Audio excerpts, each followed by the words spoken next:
سبحانك لا علم لنا إلا ما علمتنا إنك أنت العليم الحكيم ورب اشرح لي صدري ويسر لي أمري واحلل عقدة من لساني يفقهوا قولي. Kita bersyukur kepada Allah yang sudah memberikan kita kenikmatan sehat dan kesempatan untuk bersilaturahmi kembali dalam majelis yang sangat mulia ini. Baik Bapak Ibu sekalian yang dirahmati Allah Subhanahu wa taala. Saya lupa Jumat kemarin temanya apa ya? 11. Oh, yang 11 itu ya. Oh. Terima kasih. Ternyata umur tidak mempengaruhi daya ingat saya. Beliau, oh iya, enggak, rupanya dia hatinya mencatat. Terima kasih. Baik. Iya, tidak apa-apa. Pada kesempatan kali ini saya ingin membahas sesuatu yang pernah kita bahas kemarin, yaitu tentang ada kaitannya dengan bab ridho.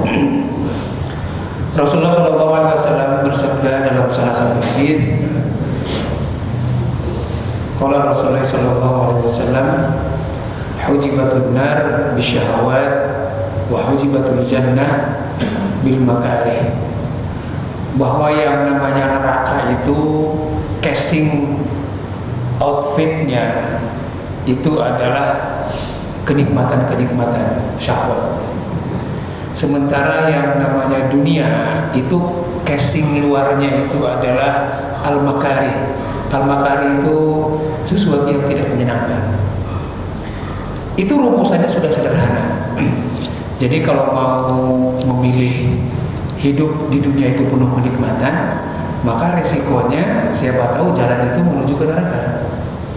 Tapi kalau di dunia itu kita ridho dengan berbagai macam kesulitan, maka di dalam keridhoan kita terhadap kesulitan itu siapa tahu adalah jalan menuju surga. Jadi hati-hati dengan sudut pandang kita dalam menyikapi apa yang kita hadapi di dunia ini. Maka Abdul Wahid bin Yazid mengatakan, salah seorang ulama sufi mengatakan, ar-ridho babu dhahil a'zam. Sesungguhnya yang namanya keridhaan itu adalah pintu yang Allah bukakan, dan pintu itu sangat besar sekali agar kita dapat memasuki surganya Allah Subhanahu wa taala. Jadi kalau diibaratkan pintu mana yang paling besar untuk memasuki surga, itu adalah pintunya ridho. Kemudian beliau juga mengatakan bahwa ar-ridho jannatud dunya, bahwa yang namanya keridhaan itu adalah surganya dunia. Orang kalau sudah ridho dengan apapun yang menjadi ketentuan Allah selama hidup kita di dunia itu, penderitaan udah nggak efek. Penderitaan pun bisa menjadi kenikmatan. Diriwayatkan oleh Abu Ali Ar-Razi, salah seorang murid daripada Fudail bin Iyad, di mana beliau mengatakan, sahibtul Fudail 30 sanah ma ra'aituhu dhahikan wala mutabassiman. Aku bergaul dengan Fudail dalam posisi sebagai murid selama 30 tahun, dan aku tidak pernah melihat Fudail itu dalam keadaan tertawa maupun menangis, illa yaumu mata ibnuhu Ali, kecuali pada hari di mana salah seorang putra Fudail bin Iyad yang bernama Ali itu meninggal dunia, baru dia tersenyum dan tertawa. Faqultu lahu fi dzalik. Kemudian Abu Ali Ar-Razi bertanya kepada Fudail, kok kenapa penjenengan ini udah 30 tahun saya berguru sama antum, tapi nggak pernah kelihatan tersenyum dan tertawa, justru ketika putra antum itu meninggal malah antum tertawa. Faqala, kemudian Fudail bin Iyad menjawab, innallaha ahabba imra'an fa ahbabtu dzalik. Sesungguhnya Allah sedang mencintai seorang hamba, dan itu anakku. Makanya Allah panggil dengan segera untuk bertemu dengan anakku. Karena Allah mencintai anakku, maka aku pun mencintai keadaan seperti itu. Inilah kehebatan seorang zuhud, Inilah kehebatan seorang ahlu wara, bagaimana menyikapi sebuah penderitaan di mata orang bagi dia sebagai sebuah kenikmatan. Orang kalau sudah bisa bersikap seperti itu, surga di dunia.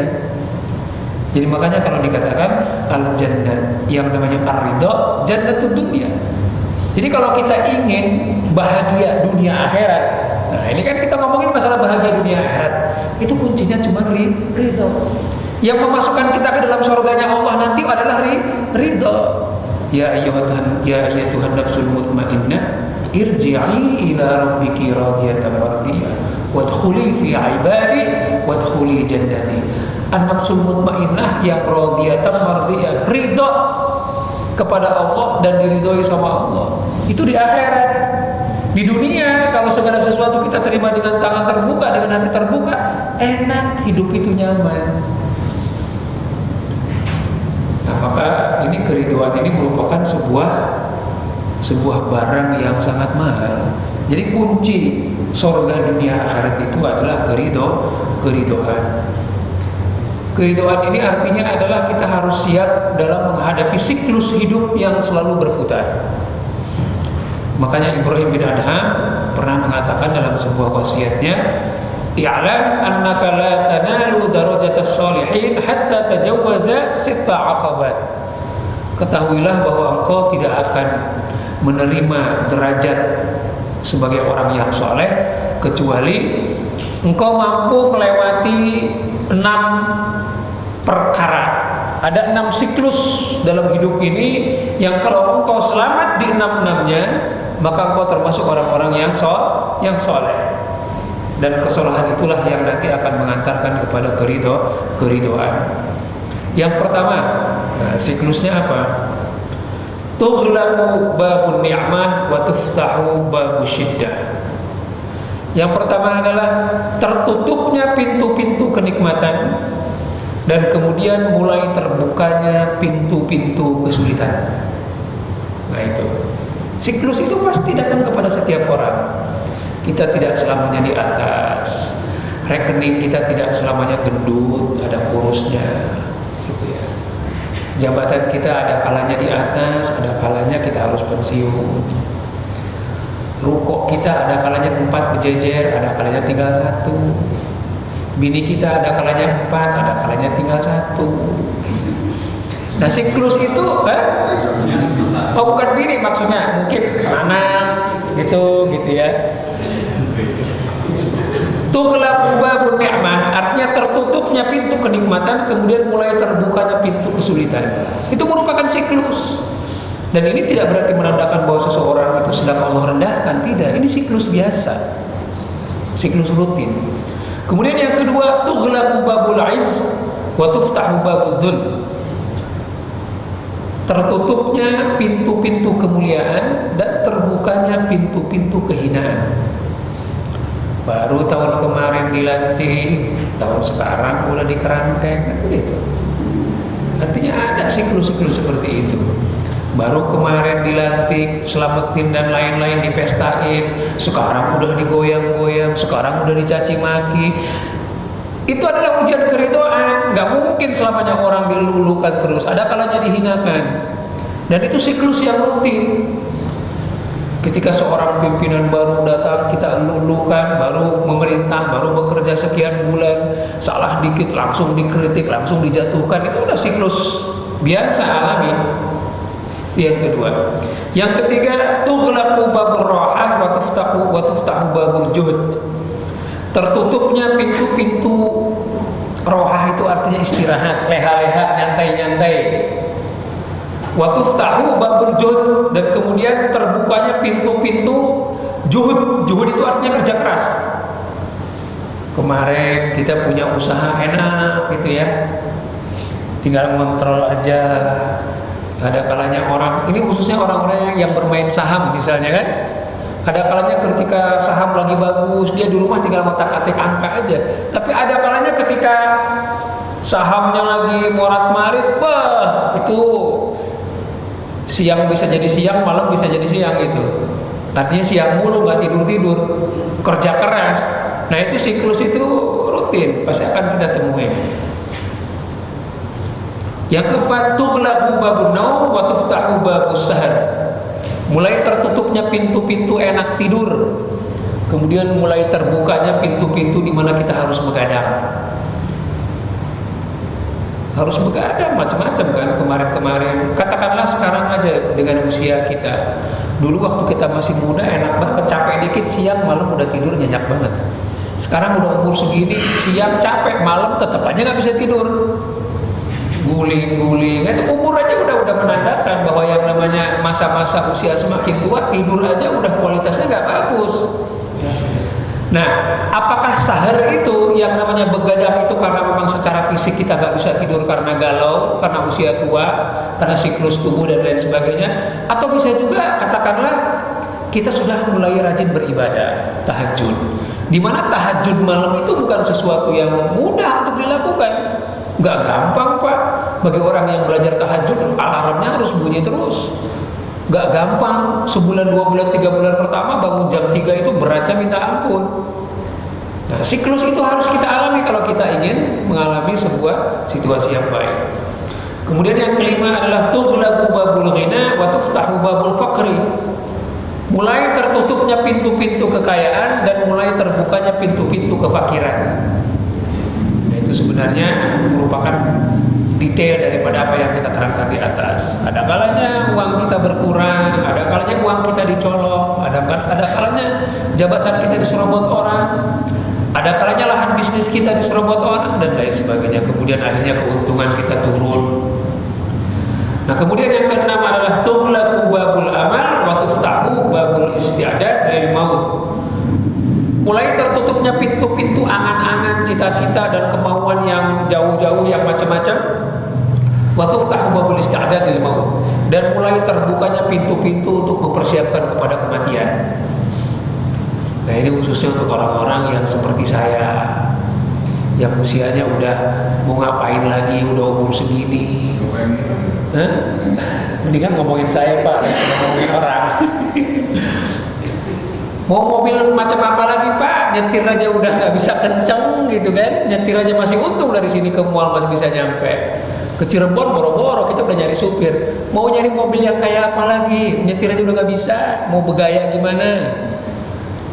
Mau jalan-jalan kemana lagi? Udah tua, gitu kan? Nah, akhirnya yang dipersiapkan itu hanya kematian. Nah, siklus-siklus seperti ini sudah pasti akan dialami oleh kita semua.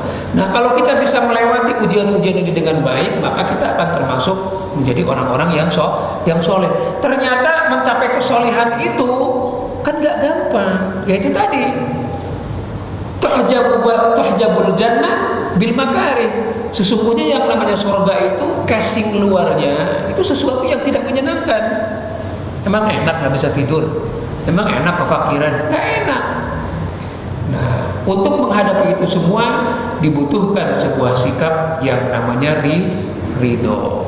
Semua yang tadi dikatakan penderitaan itu tadi, kalau kita melihat dengan sudut pandang yang berbeda, sudut pandang yang bijak, maka penderitaan itu bisa jadi sesuatu yang menyenangkan.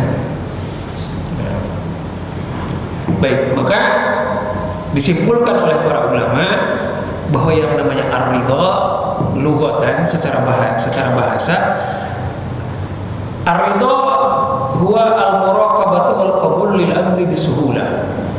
Yang namanya ar-ridha itu adalah sikap mengawasi diri, melatih diri, mempersiapkan diri secara terus-menerus untuk menerima segala sesuatu bisuhulah, dengan mudah. Nah, jadi ridho pun derajatnya bermacam-macam Pak. Ada orang yang ketika menerima sebuah penderitaan, ridhonya itu entar 2 tahun kemudian baru ridho. Ditinggal orang tua, ditinggal istri, ditinggal anak, sedihnya tuh bisa berbulan-bulan, bisa setahun. Setelah setahun lewat baru dia plong, ya sudahlah, saya sekarang sudah ridho. Tapi lama banget. Nah, sikap yang seperti itu ridho apa enggak? Tetap ridho Pak, cuman ya itu tadi prosesnya terlalu lama. Kalau ridho yang sebenarnya adalah senantiasa melatih diri, muraqabatun nafs itu artinya bukan hanya mengawasi, Tapi mempersiapkan artinya melatih dan mempersiapkan agar kita itu selalu siap menerima segala ketentuan Allah bisuhulah. Nah, itu yang dijadikan garis bawah yang sangat tebal itu bisuhulah, dengan mudah. Maka kalau kemarin-kemarin kita kalau menerima musibah itu butuh waktu sehari 2 hari, butuh curhat dulu kemana-mana, butuh tahajud dulu bermalam-malam baru ridho, maka ya harus kita naikkan kuadrannya. Makanya kesabaran yang terbaik adalah kesabaran fisudmatil ula, yaitu kesabaran yang terjadi ketika muncul dalam musibah, detik pertama kena musibah langsung ridho, langsung sabar. Mobil hilang, alhamdulillah. Padahal baru cicilan baru sekali, baru sebulan, motor udah hilang. Ada Pak teman saya, waktu akan motor cicilan, mau diasuransiin nggak usah. Dia nggak ngambil asuransi Pak, asuransi cicilan. Baru nyicil 2 bulan hilang. Udah 2 tahun sisanya nyicil terus tuh, ditunggangin kagak, nggak tahu motornya kemana. Wah itu nyesek banget, ya. Tapi ya itulah. Nah kalau kita menghadapi musibah seperti itu kemudian langsung redo, nah itu levelnya level pendekar itu Pak, nggak sembarangan itu orang, ya. Sangat dicintai sama Allah kalau kita bersikap seperti itu. Nah kemudian istilahan para ulama juga mengistilahkan ridho itu adalah tarkul ikhtiyar. Tarkul ikhtiyar itu artinya adalah meninggalkan memilih-milih. Ikhtiar juga artinya bisa ikhtiar. Ikhtiar itu adanya di awal, ketika kita sebelum terjadi kita berdoa, kita ikhtiar, nggak apa-apa. Tapi kalau udah terjadi nggak usah milih. Tarkul ikhtiar. Wakila, ikhtiar itu bagaimana sebenarnya? Ikhtiar itu adalah al-wuquf as-shadiq, yaitu al-wuquf as-shadiq itu dalam posisi yang tegar, bihaitsu la yaltabisul 'abdu taqadduman wa la ta'akhuran wa la yastazidu mazidan wa la yastabdilu halan, di mana seorang hamba ketika menerima keadaan itu baik menyenangkan maupun menyedihkan, la yaltabisu taqadduman wa la ta'akhuran, dia tidak memilih atau meminta untuk diakhirkan ataupun didahulukan, wa la yastazidu mazidan, dan dia tidak minta tambah, wala yastabdilu halan, dan dia tidak minta untuk dirubah atau diganti dengan yang lain. Nah, jadi yang namanya keridhaan itu tarkul ikhtiar, nggak usah milih kalau udah terjadi. Dan ini yang jadi persoalan, kadang-kadang kita ini dalam menyikapi berkah aja Pak, ini hati-hati, ini sikap-sikap ketidakridhaan itu bisa muncul secara nggak sengaja. Dalam menghadapi keberkahan saja, kita ini terkadang masih milih Pak. Ada door prize, kita pengennya di handphone. Wah handphone ini, handphone saya udah jadul. Kebetulan door prize-nya itu yang nomor 1 itu iPhone 6 Pak. Udah diincer tuh. Dapat sih karena dia hoki terus kalau dapat door prize. Tapi rice cooker, ngapain rice cooker? Ini kan rezeki dari Allah. Sudah dikasih rice cooker aja masih komplain. Ya elah rice cooker lagi, gua kan udah punya. Ini hati-hati, sikap seperti ini sudah dapat berkah dari Allah, masih komplain, masih pengen kalau bisa lebih. Ini merupakan bentuk ketidakridhaan yang kalau dibiarkan ini bisa berbahaya. Jadi nggak usah ngomongin jauh ketidakridhaan atau keridhaan dalam menerima musibah. Kalau dalam menerima berkah saja kita sudah mulai mengaudit. Ini namanya mengaudit Pak. Mengaudit rezeki dari Allah. Kok kenapa begini? Kok kenapa sekian? Kok kenapa segitu? Nah ini hati-hati. Misalnya kita kebetulan punya tender ini banyak, nilainya macam-macam Pak. Kita berharap kalau bisa ini yang gol ini tender yang ini nih nilainya segini, karena kebetulan saya butuh duit segitu. Tiba-tiba yang Allah izinkan yang gol itu tender yang kecil, yang ini enggak. Ya kok kenapa ini? Kok kenapa enggak yang itu duluan sih? Nah ini udah hati-hati. Allah bisa mencabut kenikmatan kalau kita baru diberikan rezeki sebagai entry level segitu aja kita udah protes. Ya kerja di mana Mas? Kerja di ini, gajinya berapa? Ya pengennya Mas gini, dapatnya cuma segitu doang. Nah hati-hati. Rasulullah SAW sudah mengancam orang yang seperti ini, man lam yashkuril qalila lam yashkuril katsira, man lam yashkurin nas lam yashkurillah. Barang siapa yang belum bisa bersyukur kepada nikmat yang kecil, jangan sekali-kali dia bisa bersyukur kepada nikmat yang besar. Dan barang siapa yang belum bisa berterima kasih kepada manusia, jangan sekali-kali dia bisa bersyukur kepada Allah. Jadi yang namanya sikap syukur kepada Allah itu dimulai dari nikmat yang paling kecil dan dimulai dengan sikap berterima kasih kepada orang. Kalau kepada orang yang kelihatan, yang udah jelas-jelas jadi wasilah rezeki kita di depan kita, nggak bisa kita syukuri, apalagi Allah yang nggak kelihatan. Jadi ngukurnya dari situ. Nah, jadi di antara sikap ridho itu adalah kita ini tarkul ikhtiar, nggak usah milih-milih. Kok kenapa datangnya sekarang? Kok kenapa nggak ntar aja? Soalnya ini orang ini kan kadang-kadang, Bapak kira-kira kapan ada rencana butuh anggaran banyak Pak? Bulan apa biasanya? Bulan Juni itu kan, pas lulusan anak sekolah, daftar sekolah, pas bulan puasa, mau lebaran. Wah, itu kebutuhan di bulan-bulan itu memuncak. Tiba-tiba datang rezekinya bulan sekarang. Ya, dapat duitnya sekarang lagi, diduluin. Ini bulan depan juga habis. Ntar gimana dong bulan Mei, bulan Juni pas saya butuh duit? Allah sudah kasih rezeki sekarang, masih juga protes, mintanya entar. Yang sering terjadi misalnya kita punya anak gadis, tiba-tiba salah seorang dari orang tua kita meninggal duluan. Ya, kok kenapa meninggalnya sekarang? Kenapa nggak ntar aja sih 2 bulan lagi pas habis nikahan? Kan ada foto bareng, jadi wali lain sebagainya. Nah, kadang-kadang juga begitu. Nah, kita harus belajar ridho itu dari kenikmatan aja dulu deh. Kalau belajar ridho dalam menerima musibah mungkin agak sedikit berat. Jadi ridho itu artinya adalah dengan bahasa kerennya Pak, dengan bahasa kerennya, jangan mengaudit ketentuan Allah baik itu menyenangkan maupun tidak menyenangkan. Kalau sudah berani mengaudit nikmat Allah yang menyenangkan, apalagi yang tidak menyenangkan, pasti dia audit gitu ya. Maka ini merupakan sebuah pendidikan. Dan orang yang mampu bersikap ridho dalam segala hal, no reserve, tanpa mengaudit apa yang ditentukan sama Allah, maka samratuhu atau buahnya adalah adamul i'tirad ala syai'in minal maqdur. Maka dia tidak akan menolak apapun yang Allah berikan. Dia pasrah. At-tafwid wa taslim. Tafwid itu artinya mengembalikan segala urusan kepada Allah. Taslim itu artinya pasrah. Pasrah itu artinya benar-benar berserah diri. Berserah dan berpasrah, beda ya. Berserah, pasrah. Ya, kira-kira itulah kalau di bahasa Indonesia kan at-tafwid wa taslim. Wassalamatu min karahiyatihi wala yatamanna annahu lam yaqa wala zawaluhu ba'da wuqu'ihi. Maka hasil daripada orang yang mampu bersikap ridho seperti itu, dia akan selamat dari sikap benci kepada segala ketentuan Allah, di mana sikap benci itu nanti akan mendatangkan murkanya Allah.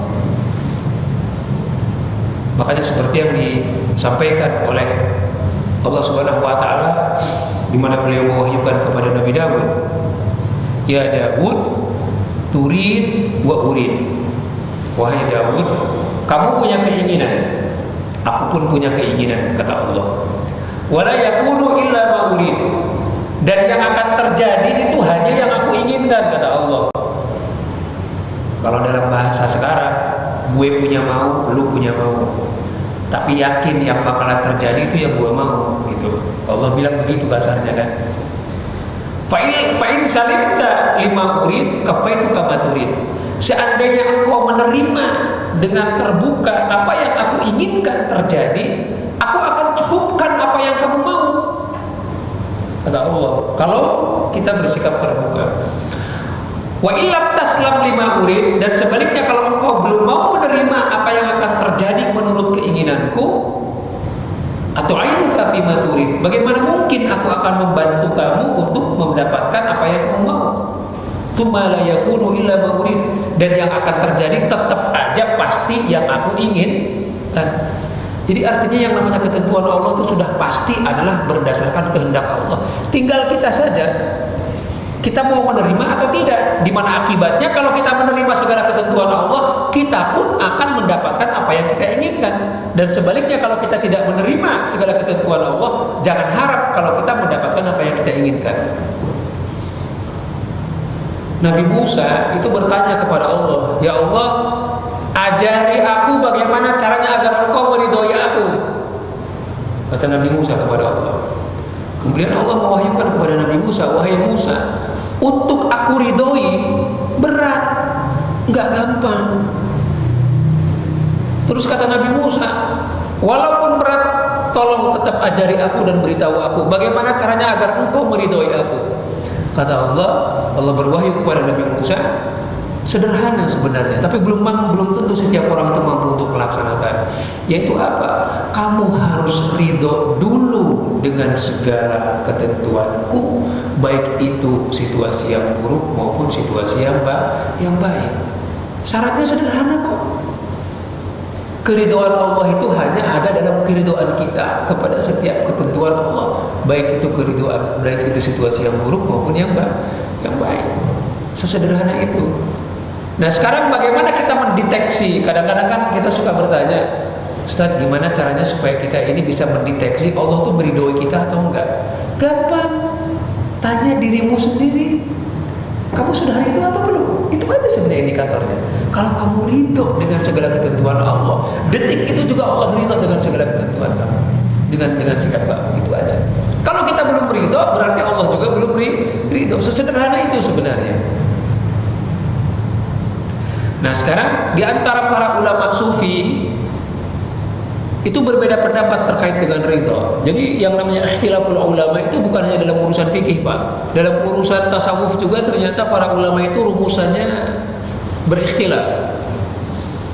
Ulama-ulama sufi dari Baghdad, mereka mengatakan bahwa yang namanya keridhaan itu bukan Baghdad, Irak. Ulama-ulama sufi dari Irak mengatakan bahwa yang namanya keridhaan itu adalah ahwal, itu merupakan sebuah situasi yang Allah anugerahkan kepada orang yang Allah kehendaki. Itu kata orang Irak. Jadi yang namanya keridhaan itu merupakan sebuah anugerah yang Allah turunkan kepada orang yang Allah kehendaki. Itu kalau menurut tasawufnya orang-orang Irak. Tapi kalau menurut orang-orang Khurasan, dikatakan bahwa yang namanya keridhaan itu sifatnya muktasab. Itu adalah maqamat, itu adalah kuadran, itu adalah tingkatan di mana orang harus mengupayakan. Nah, jadi yang namanya sikap ridho itu ada dua sudut pandang di antara ulama-ulama tasawuf. Ada yang mengatakan anugerah dari Allah, ada juga yang mengatakan sesuatu yang muktasab, yang diupayakan, yang dilatihkan agar orang mampu bersikap ridho. Nah, kemudian ada pendapat yang madhabul jam'i. Madhabul jam'i itu madhab yang menggabungkan keduanya.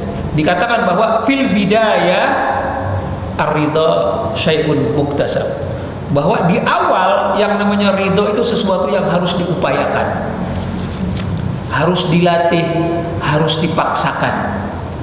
Akhirnya itulah baru yang namanya hal, apakah Allah memberikan atau tidak. Jadi ini menurut saya lebih bisa diterima itu yang ini. Jadi jangan sampai kita ini berangan-angan menjadi orang yang ridho kalau tidak melatih diri menjadi orang yang ridho. Maka kenapa sebagian banyak orang-orang zuhud, orang-orang wara, para ahli sufi itu lebih suka hidup dalam penderitaan. Karena apa? Dengan penderitaan itulah dia semakin banyak belajar untuk ridho. Karena dia tahu kunci masuk surga itu cuma ridho kok. Karena ridho itu merupakan sesuatu yang sifatnya muktasab, harus dilatih, harus dibiasakan. Dan membiasakan sikap ridho itu lebih mudah dengan penderitaan.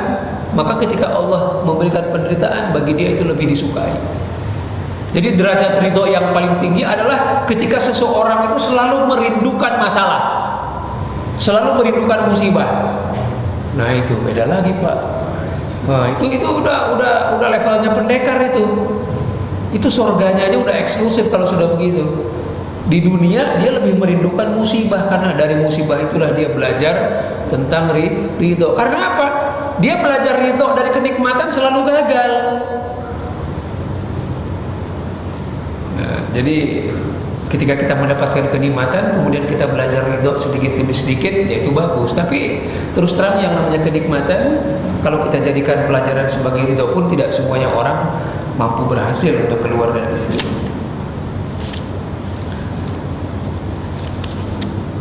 Nah, kemudian dikatakan bahwa waqala an-Nakhsyi man kana lid-dunya fi qalbihi miqdar la yanalu ridha.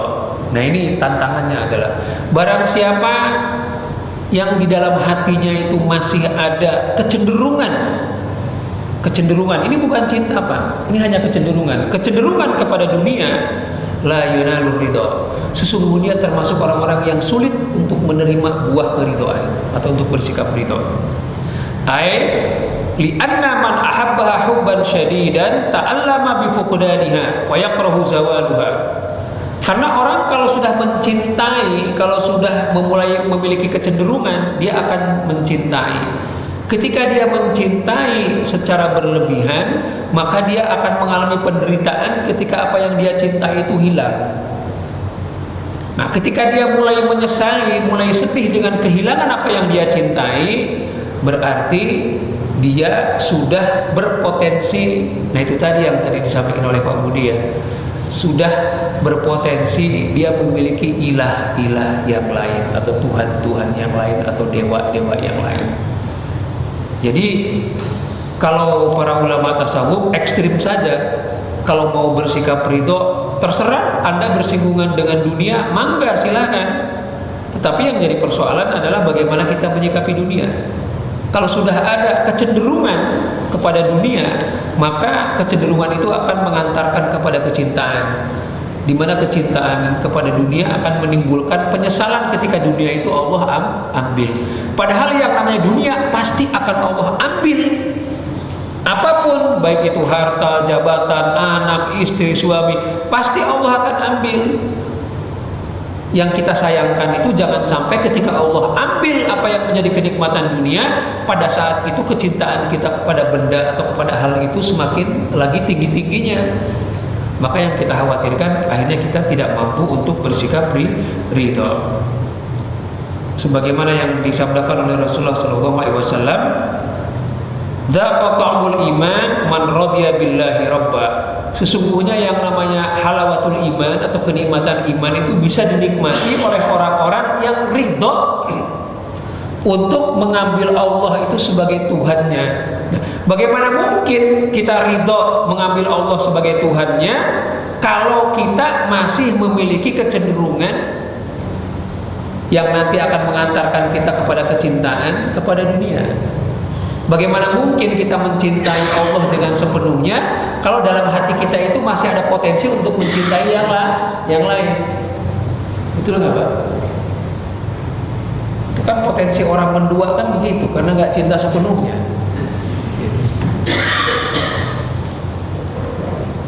Manusia aja paling nggak suka diduakan, apalagi Allah. Ibu nggak suka diduakan pasti. Makanya dikatakan fakullu man ahabba syai'an minad dunya hubban syadidan hatta ta'allaqa bihi qalbuhu man jaza ayyusamma rabban lahu wa sayyidan. Maka bagi orang yang memiliki kecenderungan kecintaan kepada dunia secara berlebihan, maka orang tersebut akhirnya berhak untuk dikategorikan memiliki Tuhan-Tuhan yang lain, Tuhan-Tuhan kecil yang dia sembah. Nah, seperti yang tadi kita bicarakan di bawah tadi pagi, bahwa sebenarnya kecenderungan manusia untuk memberhalakan banyak hal itu nggak pernah hilang dari dulu, Pak. Dulu waktu zaman agama jahiliyah, yang namanya berhala itu banyak karena setiap orang itu membuat simbol berhala bagi kenikmatan-kenikmatan hidupnya.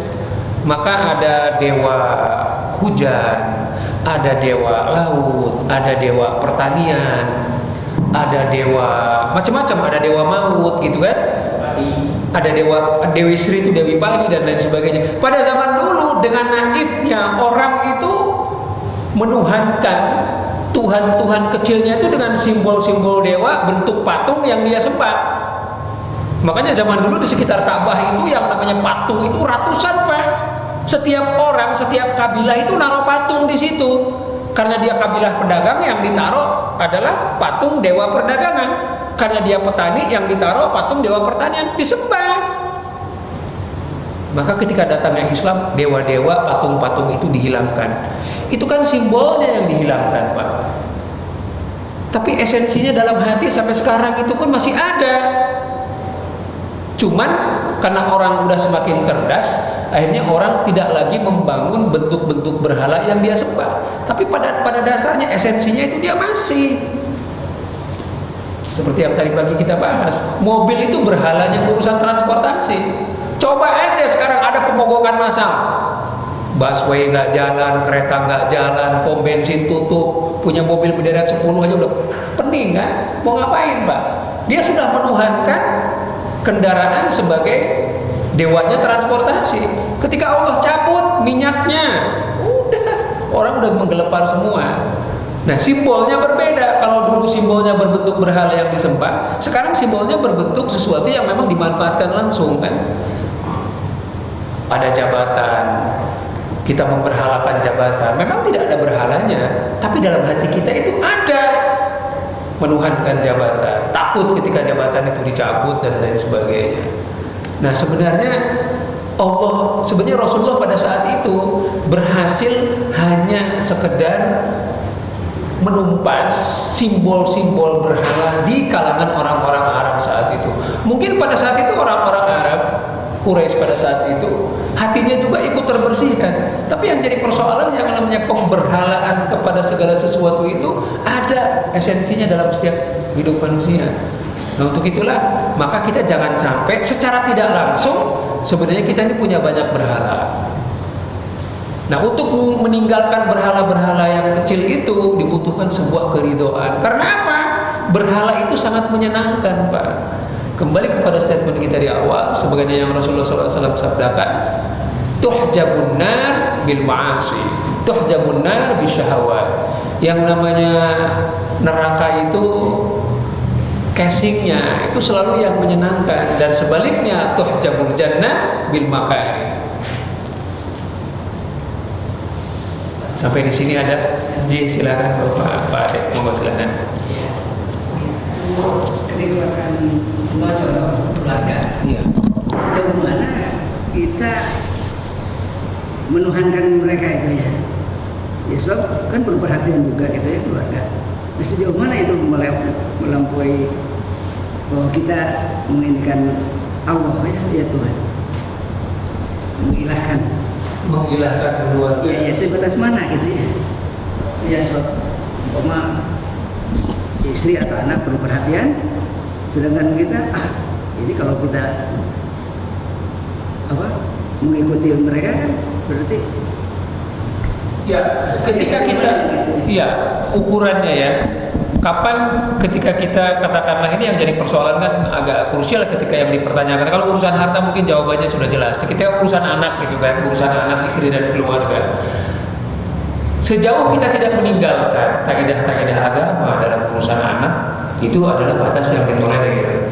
Artinya kalau sudah kita menghalalkan segala cara demi kepentingan anak, mohon maaf Pak, tidak semua orang yang sekarang ngendon di KPK itu orang-orang buruk Pak. Mereka orang-orang baik. Mereka melakukan tindakan seperti itu karena bisikan keluarga, bisa juga karena bisikan anak, bisa juga karena bisikan istri, kan begitu. Ketika dia mendengarkan bisikan-bisikan dan tuntutan anak istri, kemudian dia akhirnya melanggar, nah itu sudah berarti menuhankan. Dia menuhankan keluarganya, ingin menyenangkan keluarganya sampai harus melanggar kaidah-kaidah agama sekalipun. Itu batasannya di situ. Jadi selama kita berpegang teguh kepada akidah agama sambil memperhatikan dan mendidik keluarga, ya itulah yang memang disyariatkan. Tapi kalau sudah kita melanggar syariat untuk menyenangkan keluarga, untuk kemaslahatan keluarga, itu berarti kita sudah menuhankan keluarga. Itu ketika keluarga kita masih ada. Dan ketika keluarga kita dicabut sama Allah ambil, di situ pun ujian dan bukti kita masih menuhankan atau tidak.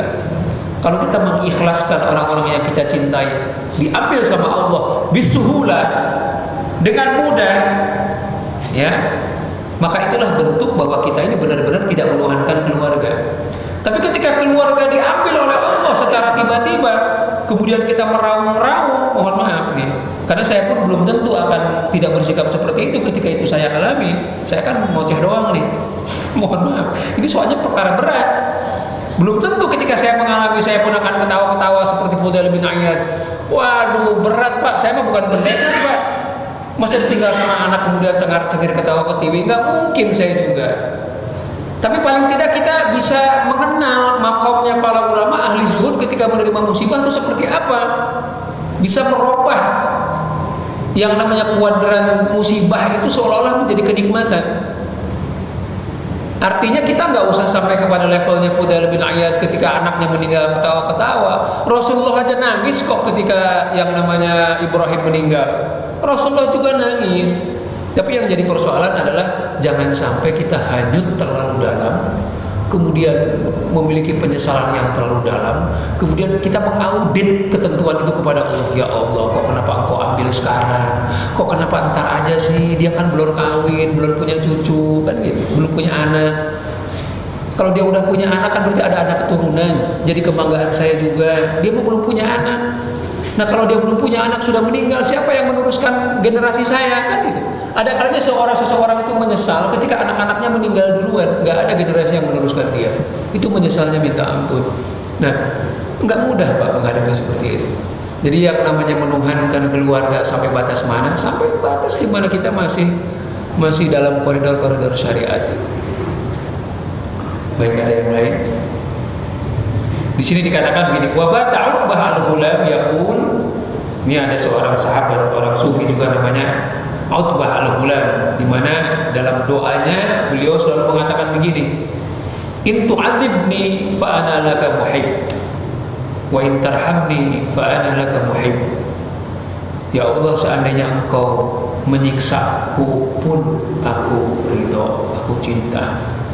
Kalaupun engkau merahmati aku pun aku cinta dan aku ridho. Jadi yang namanya ridho, bahwa makna ridho idil muhib radin bikulli ma yaridu min mahbubihi walau mukliman. Jadi sesungguhnya orang dikatakan seorang pencinta kepada sesuatu itu kalau dia ridho untuk menerima apapun yang dari orang atau zat yang dicintainya, sampai sesuatu yang membuat dia menderita sekalipun. Maka dalam sikap yang lebay, yang berlebihan dalam tradisi orang-orang Hindu, kecintaan seorang istri kepada suaminya yang meninggal itu dia membakarkan diri bersama suaminya. Artinya kalaupun toh itu membuat dia menderita karena itu bagian daripada cinta, dia lakukan. Nah itu kan dalam hal yang keliru kan. Nah artinya sebagai seorang hamba, itulah yang harus ditunjukkan, bahwa yang namanya kecintaan kepada Allah itu bukan ditunjukkan hanya pada saat Allah memberikan kita keberkahan dan kenikmatan. Ketika Allah memberikan kita penderitaan pun kita harus mencintai. Mohon maaf, kalau kita biasa bersikap ridho di dunia, kita akan bersikap ridho juga di akhirat. Insya Allah kita ini termasuk orang-orang yang mungkin 90% akan masuk neraka dulu. Yang menentukan kapan, seberapa cepat kita dikeluarkan dari neraka, kemudian kita masukkan ke dalam surganya Allah, itu adalah keridhaan kita kepada neraka itu sendiri. Ketika Allah masukkan kita ke dalam neraka untuk diazab dan kita ridho, itu termasuk yang mempengaruhi seberapa cepat kita diangkat dari neraka untuk dimasukkan ke dalam surga. Nah, orang-orang yang mampu bersikap ridho kepada siksa Allah di neraka, itu mereka yang terbiasa berlatih bersikap ridho kepada penderitaan Allah ketika di dunia. Itulah mungkin yang dapat kita simpulkan sama-sama. Mudah-mudahan kita bisa belajar bersikap ridho baik dalam keadaan susah maupun senang. Maka untuk belajar bersikap ridho dalam keadaan susah, kita bisa belajar bersikap ridho dari hal-hal yang menyenangkan dengan cara tidak perlu mengaudit kenikmatan Allah. Sudah terima apa adanya, itu saja. Allahumma waffiq lana wa tariq. Assalamualaikum warahmatullahi wabarakatuh.